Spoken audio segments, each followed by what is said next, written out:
Hey everybody, my name is Steve. Today I just wanted to show you the Acurite suction cup thermometer.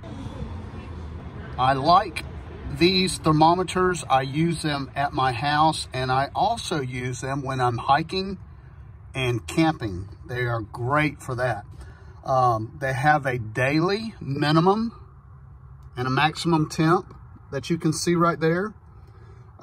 You can put them on the inside of your window in your house or the outside because it does come with a suction cup.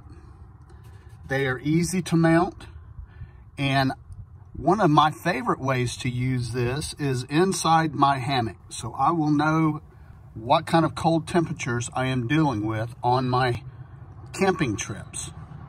They're very lightweight. They weigh almost nothing, so you don't have to worry about weight if you're going to use it as a backpacker. But I have found the temperatures to be accurate. And the fact is I can remove the suction cup and I can put a carabiner on this thermometer. This is the way that I like to use it. And I just drop a little carabiner in there and I hang it on my backpack or inside my ridgeline on my hammock or tent when I'm camping. They're very inexpensive and the internal batteries can be changed once it runs down. If you are looking for information on these, I hope you found this video helpful.